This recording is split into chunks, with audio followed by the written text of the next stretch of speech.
Artist Alexandra Skochilengo is accused spreading incorrect information about Russia's armed forces by changing supermarket slogans protesting against military campaign of Ukraine.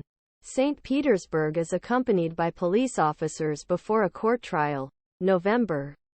Summary changed price tags with anti-war messages. State Prosecutor asked for 8 years prison. The artist Compassion Wisdom had addressed trial November 16. A Russian who changed supermarket messages calling Putin end to war Moscow in Ukraine was thrown 7 years prison on Thursday because he deliberately spread false information about Russian army. A court in St. Petersburg decisions after 33-year-old Alexandra Skochilenko made artist a final statement to court asking president to use wisdom and compassion release. In addition to 7-year imprisonment, Skochilenko was banned from using the internet for next 3 years.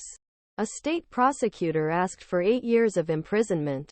After the decision, as a smiling Skochileneko, his supporters repeatedly stood in the courtroom cage stolen by police officers as a smiling Skochileneko. The artist, who had already spent in prison for more than a year and a half, confessed that on March 31, 2022, he replaced price tags in supermarket with end of war authorities.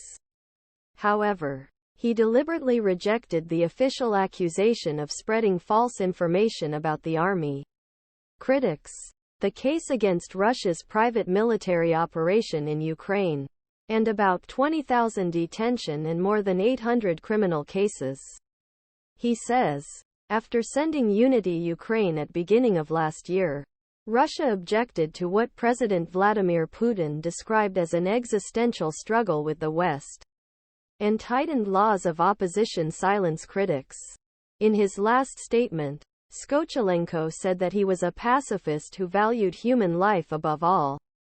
Skochilenko, according to the record of his speech by the fans, whatever, no matter what, you will go to history.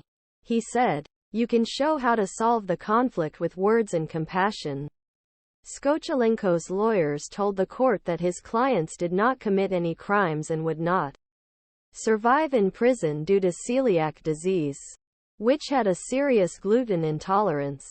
During his last statement, Skochilenko also addressed the state prosecutor who demanded a long imprisonment for him. He said, "What will you say to your children? One day you put in jail to a seriously loved artist for 5 pieces of paper? I am not afraid. And that's why my government is so scared of me and keeps me in a cage like the most dangerous animals."